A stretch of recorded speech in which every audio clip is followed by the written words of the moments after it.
Hello guys, எல்லாரும் வந்துட்டீங்கல்ல.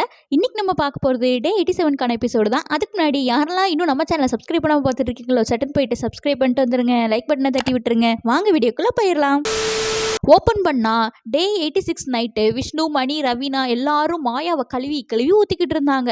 நம்ம விஷ்ணு என்ன சொல்லுவார் நம்ம எல்லாருக்குமே தெரியும். பூர்ணிமாவை திட்டி தீர்த்துக்கிட்டு இருந்தாங்க. அப்பன்னு பார்த்து பூர்ணிமா அந்த பக்கம் வர, ஐயோ வந்துருச்சுப்பா நெகட்டிவ் பாயிண்ட் அப்படின்னு சொல்லி டாபிக் அப்படியே மாற்றிட்டாங்க.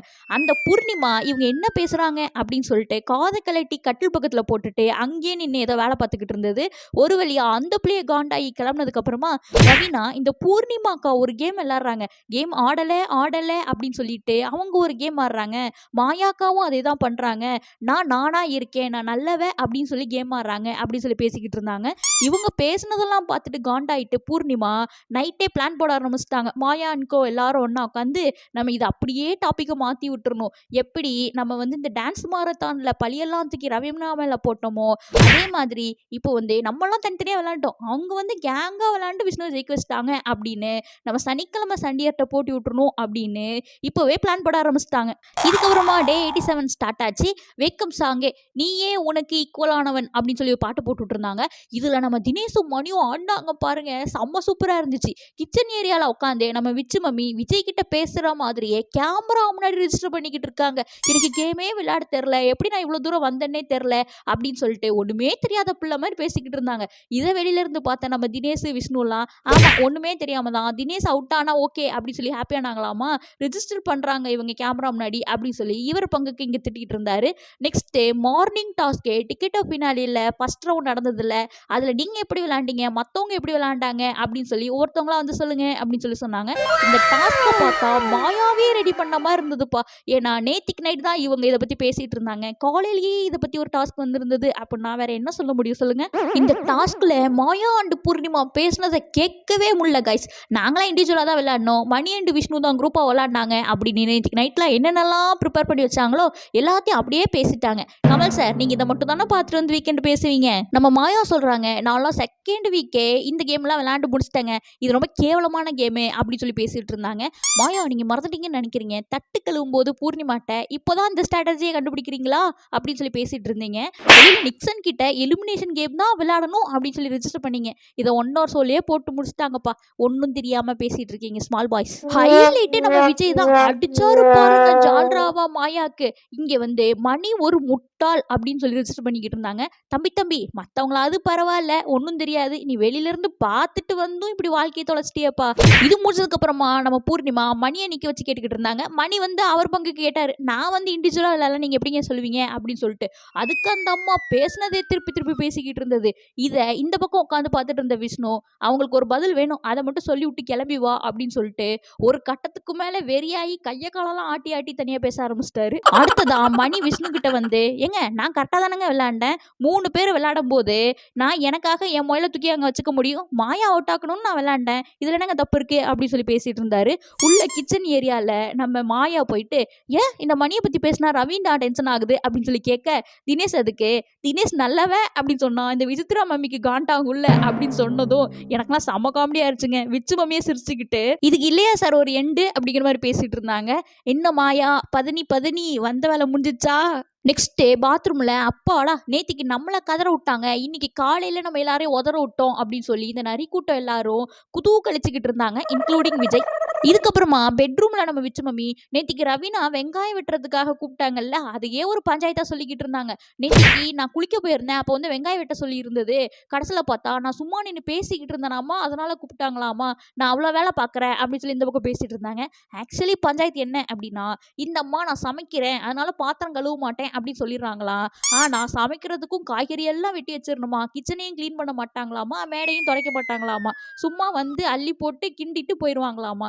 ஏன் இவங்க இப்படி பண்றாங்க, ஒன்னும் பாத்திரம் கழுவணும் இல்ல காய்கறி வெட்டணும், சும்மா நின்று பேசிட்டு இருக்காங்க அப்படிங்கறதான் நம்ம ரவீனாவோட காண்டு. இதையே இவங்க பக்கம் நியாயம் இருக்கிற மாதிரி விச்சு மம்மி மாயா அண்ட் பூர்ணிமா கிட்ட சொல்லிக்கிட்டு இருந்தாங்க. சேம் இதே டைம் ரவீனா மணி அண்ட் விஷ்ணு கிட்ட அந்த பக்கம் புலம்பிக்கிட்டு இருந்தாங்க.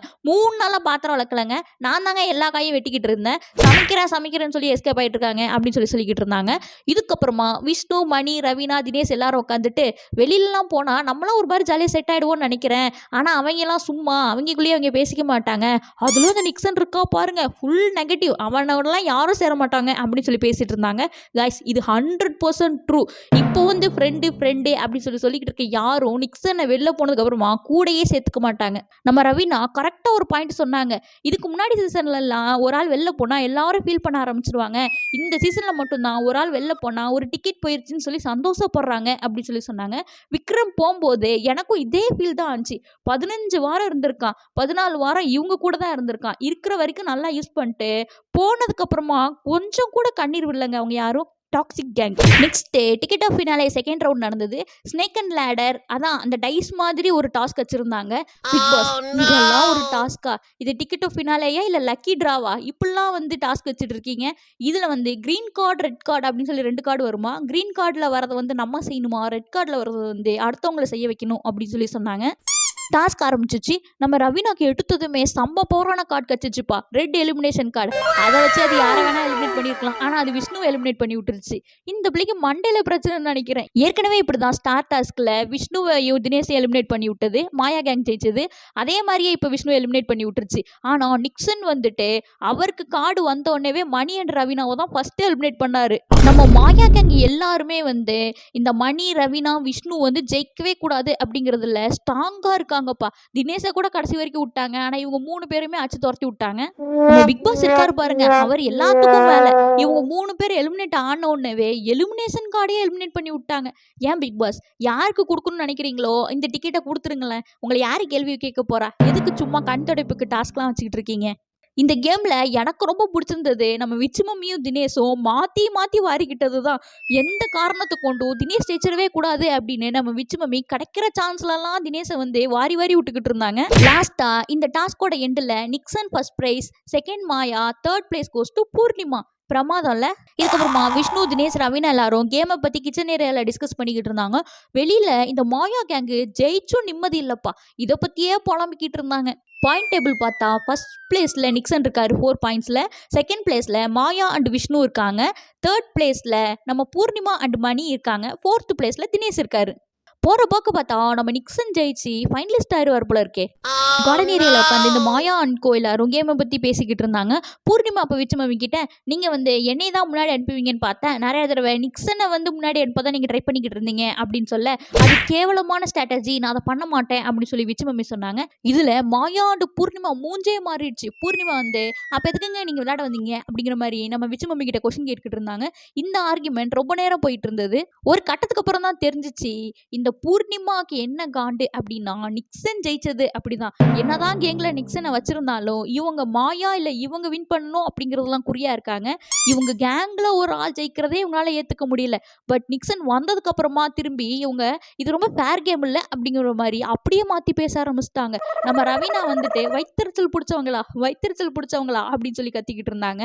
இந்த பக்கம் விஷ்ணு தினேஷும் இன்னைக்கு இவங்க பண்ணதெல்லாம் கரெக்டா, இவங்க எதுக்காக வந்து மணியை வந்து எலிமினேட் பண்ணாங்க, ஓகே விஷ்ணு எலிமினேட் பண்ணாங்க, ஓகே ரவீனாவை எதுக்கு எலிமினேட் பண்ணாங்க அப்படி சொல்லி நியாயம் கேட்டுக்கிட்டு இருந்தாங்க. அந்த பிள்ளையும் கொட்டிக்கிட்டு இருந்தது. அவ்வளோதாங்க இன்னைக்கான பிக் பாஸ் எபிசோட். இந்த மாதிரி பிக் பாஸ் எபிசோட் உங்களுக்கு வேணும்னு நினச்சிங்கன்னா மறக்காம நம்ம சேனலை சப்ஸ்கிரைப் பண்ணி வச்சிருங்க. இந்த வீடியோ பிடிச்சிருந்துச்சுன்னா லைக் பண்ணிடுங்க. உங்களோட கருத்துக்களை கீழே கமெண்ட் பண்ணுங்க. Thank you, tata, bye by.